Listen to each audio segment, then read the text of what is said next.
The tragic story of Debbie Leitch is one that shocks the conscience, not only due to the horrific neglect and cruelty that led to her death, but also because of the indifferent behavior exhibited by her mother, Elaine Clarke, during and after her daughter's life. The details surrounding Debbie's death are gut-wrenching, and the subsequent trial and handling of the case reveal both failures in caregiving and in professional oversight. This case remains a haunting reminder of the vulnerability of those who need care and protection the most.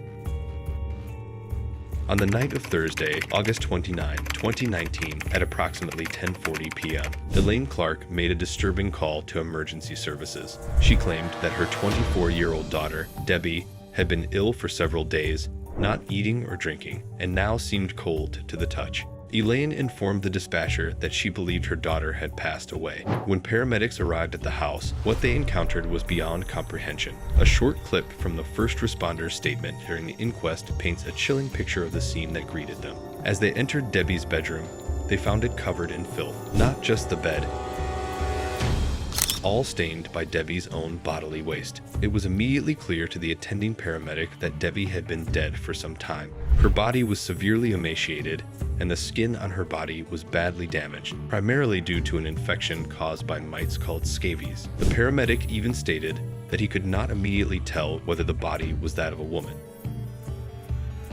The room was infested with maggots. Debbie had died alone and swollen, abandoned to suffer in a state of neglect. Elaine claimed to have discovered her daughter's body around 8:00 p.m., nearly 3 hours before the emergency call was made. However, a pathologist later determined that Debbie had been dead for at least 8 hours, and potentially as long as 3 days before her body was discovered. An autopsy revealed that Debbie's emaciated body weighed just 3 stone, 10 pounds, 52 pounds, and her face was so encrusted with scabs and thickened skin that she was nearly unrecognizable. Her hair was falling out, and the infection from the mites had spread to nearly every part of her body. The cause of death was determined to be emaciation and neglect, coupled with the severe infection caused by the untreated scabies. The aftermath: Elaine's callousness. After Debbie's death, Elaine Clarke was arrested, though she was later released on bail while the police conducted their investigation.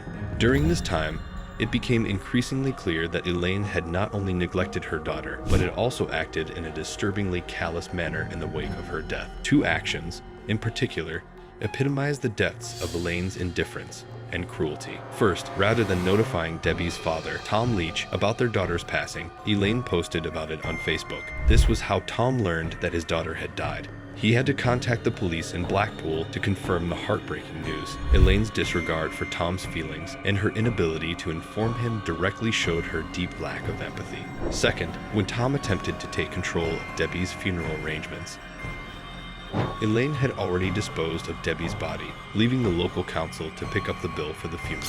Debbie's funeral was what was once referred to as a pauper's funeral, a cheap, bare-bones service with a low-cost coffin and nearly no attendees. Debbie was cremated, and Tom eventually received half of her ashes, which he buried next to his father and Debbie's grandfather. Elaine was not the only person arrested in connection with Debbie's death. Her partner, Robert Bruce, was also taken into custody, along with 4 other individuals. However, the latter were soon released without charges. In March 2021, nearly a year and a half after Debbie's death, Elaine was charged with gross negligence manslaughter, a crime in which a person causes death through some negligent act. In this case, Elaine's gross negligence was manifest in her decision to let her daughter starve to death. In my opinion, this crime should have been classified as murder, given the deliberate cruelty involved. Robert Bruce was also charged with the same offense, as well as allowing or causing the death of a vulnerable adult. Bruce, who had been a part of Debbie's life, clearly knew what was going on, but did nothing to intervene. Both Elaine and Robert were granted bail while awaiting trial, which meant that they were allowed to remain in the community, free to live their lives despite having taken Debbie's life away from her. The trial process was slow and frustrating. At their first appearance at Preston Crown Court, both Elaine and Robert pleaded not guilty to all charges. A trial date was set for January 31, 2022, but by that time, both Elaine and Robert were still living in the community, awaiting the legal proceedings that would ultimately determine their fate. To many, 2 individuals who had been involved in the death of a vulnerable young woman were allowed to continue living their lives as if nothing had happened.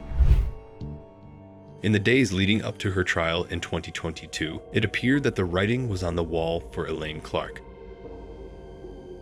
She finally entered a guilty plea to the charge of gross negligence manslaughter, admitting that her neglect had caused the death of her daughter, Debbie. This plea, however, had little to do with remorse. Elaine's decision to plead guilty was likely a strategic attempt to secure a reduced sentence.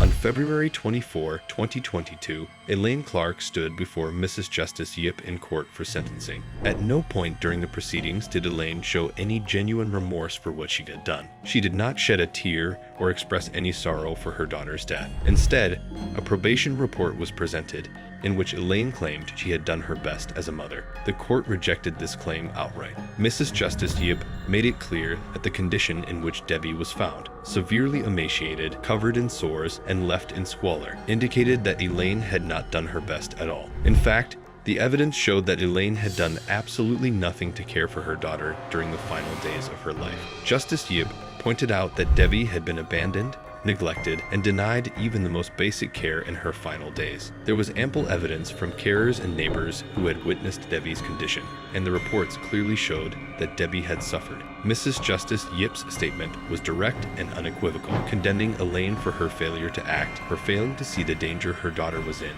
and for leaving her to die alone in her filthy room.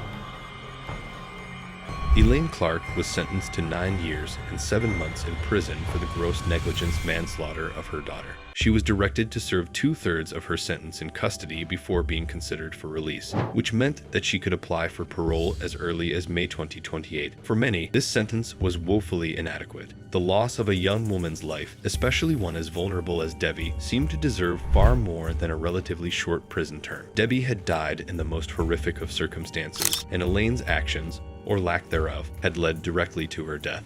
Debbie's father, Tom, expressed his grief and frustration with the outcome, succinctly capturing the feelings of many in the public who followed the case. Is that all my daughter's life was worth? Following Elaine Clarke's sentencing, a review was commissioned by the Blackpool Safeguarding Adults Board, which began in March 2022. In April 2023, the report was published, and it revealed shocking findings about how Debbie had been failed by multiple professionals who should have been monitoring her care. Debbie had been left unsupported, invisible, and isolated, and professionals involved in her life had been easily manipulated by Elaine. The review criticized social workers and doctors who had come into contact with Debbie, but failed to identify the serious risks to her well-being. Carers from Cherish UK also failed to intervene, despite knowing what was happening. The report concluded that Debbie had been failed, and unless the lessons from this case were learned, similar outcomes could occur in the future for other vulnerable adults. The professionals involved in Debbie's care failed her in ways that cannot be undone. Their lack of action, coupled with Elaine's callousness, meant that Debbie died a slow, painful death without any of the support or love that she deserved. Elaine Clarke's behavior paints the picture of a deeply selfish, callous, and cruel individual. Her inability to care for her daughter, Debbie, and her neglectful actions leading to Debbie's death were compounded by a complete lack of remorse. Elaine, who had been a mother to several children, seemed to view them not as precious lives to nurture and protect, but as tools to manipulate the benefit system. Despite the horrific abuse and neglect, Debbie seemed to crave affection and approval from her mother. She called out for her, desperate for care, yet Elaine only subjected her to more abuse. The fact that Elaine could watch her daughter's health deteriorate over days and do nothing to intervene is chilling. Worse, she failed to even afford Debbie the dignity of a proper funeral, allowing the local authorities to arrange for a cheap, impersonal service. The grief and anger over her unnecessary death are compounded by the knowledge that Elaine will serve a fraction of the time she deserves. Debbie's life was worth far more than the sentence handed down to her mother. The case is a sad reminder that we must do more to protect the vulnerable and ensure that those who fail them are held fully accountable for their actions.